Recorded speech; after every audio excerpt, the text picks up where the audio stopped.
حالات و واقعات سے آگاہ ایک ذریعے کا کہنا ہے کہ انٹیلیجنس کا ایک افسر امیگریشن کے لیے اس فیملی کی سہولت کاری کے لیے ان کے ساتھ آیا تھا اور بعد میں یہی افسر لیاقت کو واپس لے آیا۔ وہ لندن جانا چاہتے تھے جہاں وہ ماضی میں پاکستانی ہائی کمیشن میں سفارتکار کے فرائض انجام دے چکے ہیں۔ فیض امیر سے تعلق رکھنے والے وسیم ہی وہ واحد افسر نہیں جن کی سکروٹنی ہو رہی ہے۔ کئی ایسے افسران ہیں جن سے کچھ کیسز میں پوچھ گچھ کی گئی اور انہیں مستعفی ہونے کا کہا گیا۔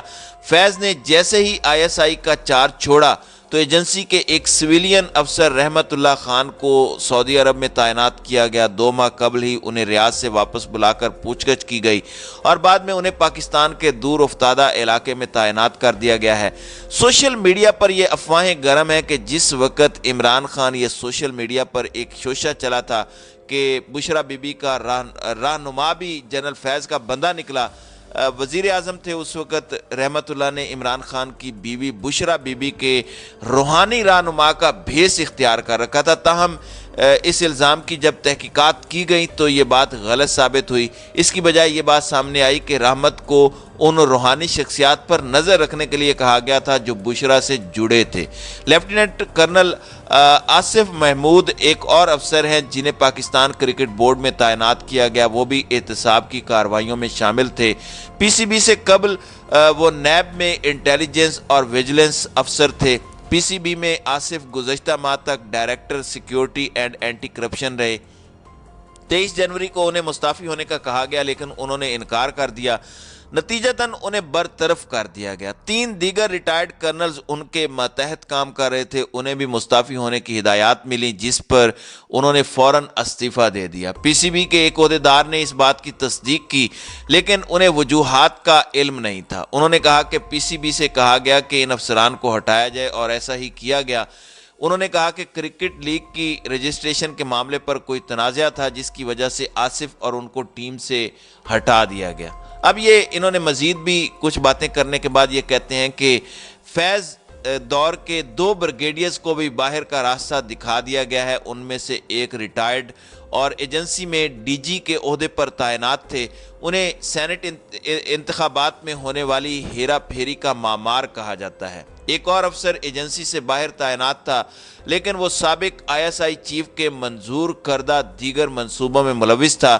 ان کی قسمت کا حال بھی وہی ثابت ہوا۔ یہ تمام تر صورتحال سمجھنے کے لیے ایک دفاعی تجزیہ کار سے رابطہ کیا گیا تو انہوں نے کہا کہ یہ معمول کی بات ہے، نئی قیادت آتی ہے، اپنی ٹیم بناتی ہے جس کے ساتھ وہ اطمینان بخش محسوس کرتی ہے، لہٰذا اس پورے معاملے میں کچھ بھی غیر معمولی نہیں ہے۔ اچھا، تو یہ وہ بات تھی ناظرین کرام جو اس وقت اس پوری سٹوری کے اینڈ پر بیان کی گئی ہے۔ آپ نے وہ پوری سٹوری بھی سن لی۔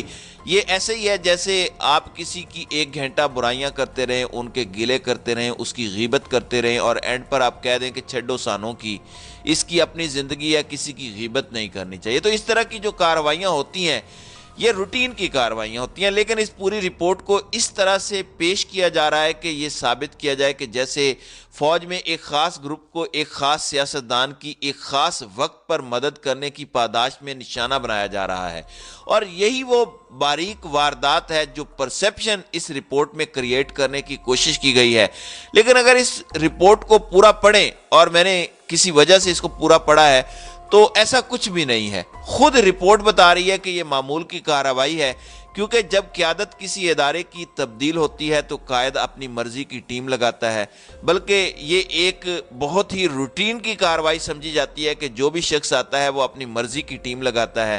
تو جو یہ پرسیپشن کریٹ کرنے کی کوشش کی جا رہی ہے یہ بڑا خطرناک ہے۔ یہ خطرناک اس لیے ہے کیونکہ عمران خان کو طاقتور حلقوں سے لڑوانا اور وہ جو خلیج ہے وہ مزید گہری کرنا اس وقت بہت ضروری ہو چکا ہے، اور ایک ایسے وقت پر جب اس طرح کی خبریں آئیں کہ عمران خان کو یہ تک آفر کیا گیا کہ خان صاحب بہت سے لوگوں کو ہم تبدیل کر دیتے ہیں جن پر آپ کو اعتراض ہے، ہم الیکشن سے پہلے انہیں تبدیل کر دیتے ہیں۔ تو اس وقت یہ گڑا مردہ اکھاڑ کر سامنے لانے کا مقصد یہی ہے کہ وہ اگر ٹرسٹ ڈیفیسٹ یا پھر اعتماد کا فقدان جو کم ہو رہا ہے اسے کم نہ ہونے دیا جائے، اسے مکمل طور پر بڑھایا جائے، انکریز کیا جائے۔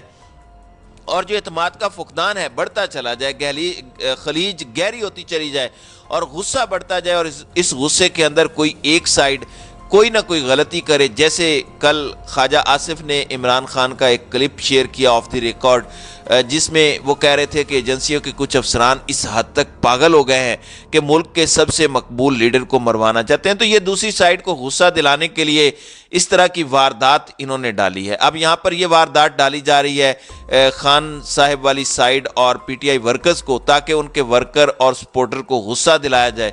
تو آپ سمجھ جائیں دونوں طرف سے اس وقت پھپھے کٹنی کا کام بڑے طریقے سے جاری ہے، لیکن اس کے اندر اختلافات اپنی جگہ، ان پر کمپرومائز کیے بغیر دیکھ بھال کر جوش اور ہوش دونوں کی ضرورت ہوتی ہے، صرف ہوش کی نہیں۔ عمران خان کی جوشیلی سیاست ہے اور وہ اچھی جا رہی ہے، لیکن دونوں کا دامن جس طرح عمران خان نے پچھلے 10 مہینے میں تھامے رکھا، اسی طرح سے یہ دامن تھام کے آگے بڑھنے کی ضرورت ہے، اور اس طرح کی باریک وارداتوں کو آئیڈینٹیفائی کرنے کی بھی ضرورت ہے۔